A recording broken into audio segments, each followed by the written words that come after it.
Hello, नमस्ते. मी गंगा. माझ्या चॅनलमध्ये तुमचं खूप मनापासून स्वागत करते. आज आहे 20 जानेवारी आणि आज शुक्रवार आहे. तर आज मी पावभाजी बनवते. पावभाजीचा बेत केला आहे. तर चला आता जाते मी किचनमध्ये भाजीची तयारी करायला घेते. तोपर्यंत पाव पण येतील. तर तुम्हाला पण दाखवते काय काय तयारी करते ती. तर ह्या इथे भाज्या घेतलेल्या आहेत. हा आहे बीट थोडासा घेतला आहे, कलर चांगला येईल त्याच्यामुळे. हा गाजर आहे, ही शिमला मिरची आहे आणि हे मटर आहे. तर हे सगळं मी स्वच्छ धुवून बारीक कट करून घेतलं आहे, म्हणजे जास्त वेळ नाही लागणार शिजवायला त्याच्यामुळे. तर आता हे मी जरा कुकरमध्ये लावून वाफवून घेते. बटाटे माझ्याकडे उकडलेले आहेत, ते मी बाजूला ठेवलेले आहेत आणि इथे हे टोमॅटो आहेत, ते बारीक चिरायचे आहेत. तर फ्लॉवर नाही आहे माझ्याकडे, तर त्याच्यामुळे मी हे एवढेच भाज्या वापरते. फ्लॉवर असला असता तर फ्लॉवर पण वापरला असता. तर या भांड्यामध्ये आता मी अगोदर ह्या सगळ्या भाज्या घालून कुकरमध्ये वाफवून घेते. तर इथे भाज्या घेतलेल्या आहेत भांड्यामध्ये आणि त्याच्यामध्ये मी थोडंसं मीठ टाकते. ते मीठ घातलेलं आहे आणि थोडंसं पाणी घालते, जास्त नाही घालत. आणि वाफवून घेऊया मग आपण. आणि इथे आता मी कुकरमध्ये लावून घेते, त्याच्यावर झाकण ठेवते आणि वाफवून घेते. तर इथे मी कुकर लावलेला आहे आणि आता जे टोमॅटो ठेवलेले तिथे धुवून, तर ते आता बारीक चिरून घेते अगोदर आणि नंतर मी भाजी बनवायला सुरुवात करते. मग अगोदर कुकर होईल तोपर्यंत मी टोमॅटो चिरून घेते बारीक आणि जो बटाटा उकडलेला आहे तो पण बारीक करून घेते. इथे माझा बारीक चिरून झालेला आहे, टोमॅटो चिरून झालेला आहे, बारीक चिरून घेतला एकदम. आणि ते उकडलेले बटाटे पण आहेत. तर हे आपल्याला नंतर भाजी बनवताना मिक्स करायचं आहे.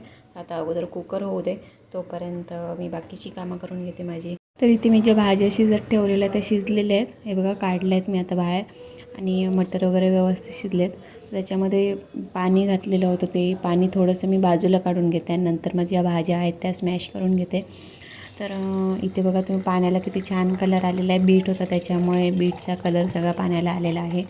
तर ते सगळं पाणी अगोदर गाळून घेते आणि नंतर मग भाज्या बारीक करून घेते. माझ्याकडे स्मॅशर नाही आहे, तर मी जो खलबत्त्याचा दांडा आहे त्याने बारीक करणार आहे.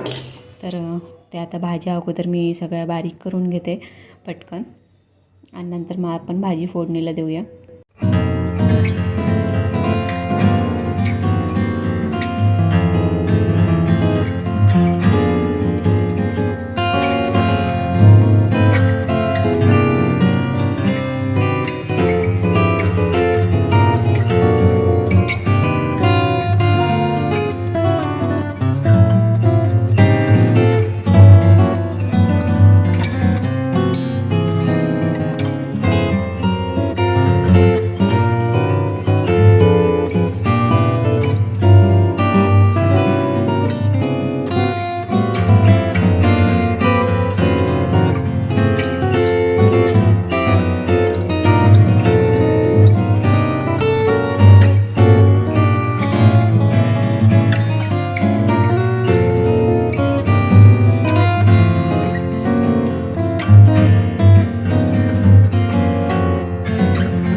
बटाटा घेतलेला आहे उकडलेला आणि तो किसून घेतलेला. तर तो आता मिक्स करून घेतला आहे भाजी ज्या बाकीच्या भाज्या होत्या त्याच्यामध्ये.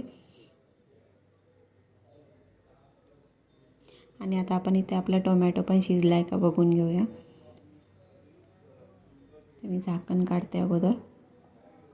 आणि टोमॅटो अजून शिजला नाही आहे, अजून मऊ व्हायला पाहिजे. तर इथे मी एकदा मिक्स करून घेते आणि परत थोडा वेळ झाकण ठेवून शिजवून घेऊया आपण.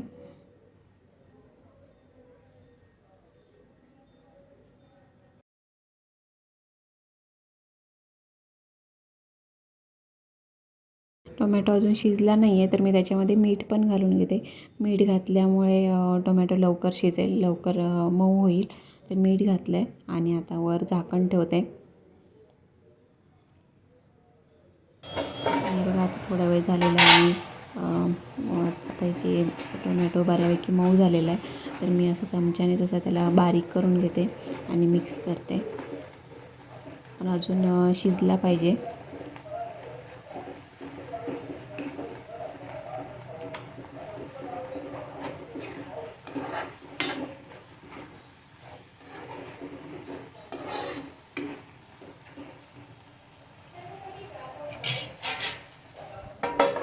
तर मी इथे परत झाकण ठेवून थोडा वेळ शिजवून घेतलं आहे. आता बघा टोमॅटो अगदी व्यवस्थित शिजलेलं आहे, सॉफ्ट झालेला आहे एकदम आणि मिक्स पण झालं आहे कांद्याबरोबर.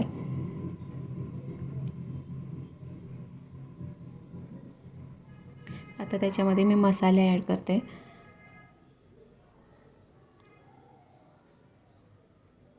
इथे मी थोडीशी हळद घालते. त्याच्यानंतर घालूया लाल मिरची पावडर. ही लाल मिरची पावडर काश्मीरी मिरची पावडर आहे, त्याच्यामुळे जास्त तिखट नाही आहे. तर मी जरा जास्त घालते, त्याच्यामुळे कलर पण येईल आपल्या भाजीला.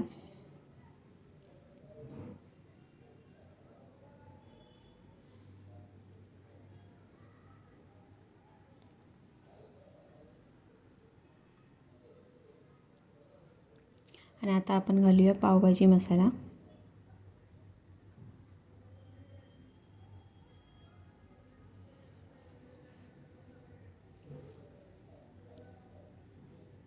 तर इथे माझे मसाले घालून झालेले आहेत. आता मी हे व्यवस्थित मिक्स करून घेते.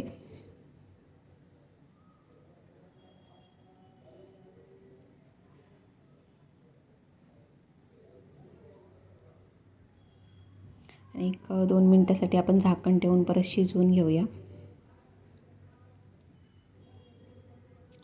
तर बघा भाज्या सगळे मसाले व्यवस्थित मिक्स झालेले आहेत भाज्या टोमॅटो आणि कांद्यामध्ये. आता आपण जे भाज्या तयार करून ठेवलेल्या आहेत त्या आपल्याला ह्याच्यामध्ये घालायच्या आहेत. तर त्या आता मी भाज्या ज्या आहेत त्या मिक्स करून घेते.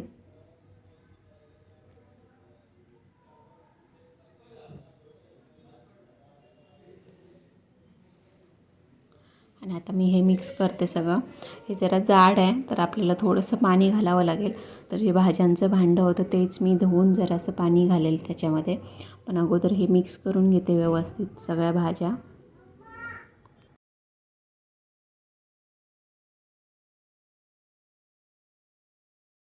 तर इथे माझी भाजी जरा जाड आहे तर त्याच्यामध्ये मी थोडंसं इथे पाणी ॲड केलं आहे आणि मिक्स करून घेते. आणि नंतर मग आपण थोडा वेळ शिजवून घेऊया.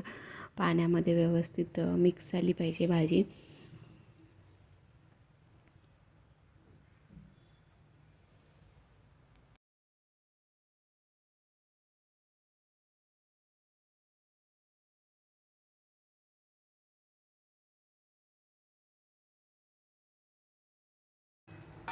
तर इथे मी पाणी मिक्स केल्यानंतर थोडा वेळ शिजवून घेतली. बघा चांगली उकळी पण आली आहे. आणि आता एकदा मिक्स करून घेते आणि नंतर मग त्याच्यावर आपण बटर टाकून घेऊया थोडंसं. आता आपली भाजी झालेली आहे तर इथे मी बटर टाकते थोडासा आणि मग आपण मिक्स करून घेऊया एकदा, म्हणजे आपली गरम गरम पावभाजी तयार होईल.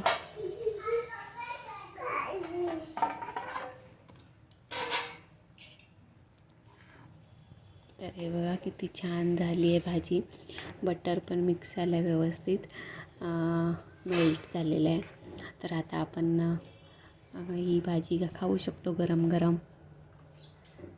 तर अशा प्रकारे माझी भाजी बनवून झालेली आहे. आणि आजचा हा व्हिडिओ मी इथेच एंड करते. हा व्हिडिओ तुम्हाला कसा वाटला ते मला नक्की कमेंट करून सांगा. आवडल्यास लाईक करा, शेअर करा आणि माझ्या चॅनलला जर तुम्ही अजूनपर्यंत सबस्क्राईब केलं नसेल तर प्लीज सबस्क्राईब करायला विसरू नका. सोबतच बेल आयकॉन पण प्रेस करा, म्हणजे मी जे पण व्हिडिओ अपलोड करेन त्या सगळ्या व्हिडिओंचं नोटिफिकेशन तुम्हाला मिळेल आणि तुम्ही माझे सगळे व्हिडिओ बघू शकाल. थँक्यू.